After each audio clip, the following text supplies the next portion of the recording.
All right, so am I? You're rolling. Okay, so my idea is a dual rear projection backdrop that kind of does something similar with the scenery and the environment of the story. So there'd be like parallel and symmetrical stage left, stage right. How would we build it? You can buy the material in a roll, and we could simply just mount it to a frame and then set up in whatever orientation we need it. Projectors would be behind the screens, projecting our scenes into them. And the changes we could just do with the software we already have. Cost is about $120 per 10 by 7 foot screen. Might need a little bit bigger, but that's another thing we got to figure out. It's an unknown. You can get more expensive, but it seems like it's a good fit there. Hopefully we could, ideally we could just set the screen up in one afternoon, evening. I don't think it would be that difficult because you just attach the fabric to a frame and you're pretty much set. It would be a little bit more focused on getting the actual projections that we want for the backgrounds than actually setting up the hardware. Hopefully we'd have it all assembled and set way early so we could plan it, or we could practice it a little bit more so it's less of a foreign thing to the actors.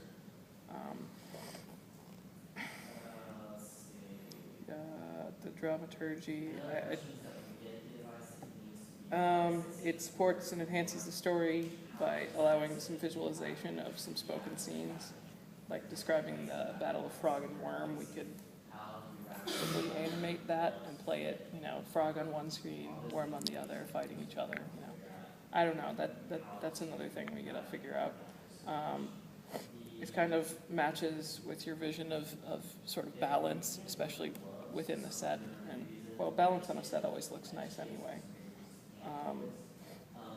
The destruction and disorder could be, we could pre-show present some, slowly fading in and out images of like earthquakes and the destruction and disaster. I think the story calls for it because it's pretty much non-stop, and some immediate and sometimes unclear transitions are within the text. Projection could help clarify and underscore those transitions and keep the show flowing. It'll also allow us to not have to black out the whole set for any given portion. Wouldn't be that much impact to the text and the audience, but the audience would have a bit of a distraction. Ideally, we would have the actors in front of the screens rather than away from them, and they'd have to try and keep there and avoid projector elements backstage. They'd also, have to know when their scene is changing in the background, if it's changing while they're still lit and everything. Otherwise, pretty straightforward there. I have some images which just basically showing the fabric and how it would look set up, kind of. It's not really innovative, but it's an inventive way to do the transitions in battles, which we would otherwise have the audience imagining. Like the fight of Worm and Frog would be carried out as the character, as narrator, is narrating it. It's kind of being conservative and liberal in media use. It's minimal to impact in most to actors in most aspects, but it's also liberal in that it has a lot of visualizations that you might not otherwise show, including the battle. Unknown, how the light goes through that material, how it bleeds, how that bleed affects the rear projection. Whether we can get images to look almost exactly the same would be probably the hardest part. Whether we can run multiple projectors from the viewing software. How we'll figure that out, probably get a sample, test that out. test out the projectors, a mock-up maybe to figure out if the screen sizes would be large enough or we would need to go bigger. If we can't find the projectors, or we can't create identical images, then we might just do a single screen. I don't know. Psych is the less impact if we can't even find the material, but we should be able to find it. If the screens aren't large enough, we could hang them 2-3 feet off the ground, so they're kind of, I don't know how to, basically, since the audience is going to be focusing more toward their heads anyway, it's not going to be an issue that the scene is a little bit up. Mm-hmm. And yeah, we can also order more material if we need to. That's it. It draws its own power from the background. So you're figuring that the only thing projected on this would be either background still images or pre-made animations? Yeah, pretty much. Okay, so definitely just canned media. Yes. Yes, but I don't think it's really detracting in this sense. Okay, I mean, especially with an animation, for example, that's going to be the same every time. So when would this animation of this fight You scene wouldn't happen? you wouldn't see the fight scene otherwise. Is the point though? Well, we could have actors acted out if necessary, but I mean, regardless, when would it happen? When would you see it? When are you thinking that it would show during the play? Would it be like at an intermission stage? The like, fight scene? Yeah. When it's actually happening in the But text. it never actually happens. The frog describes it, but there's never a point where it Right. happens. As he's describing it, Then in the background it would be showing? yes, you could show Okay. that. So then wouldn't that be distracting to the audience?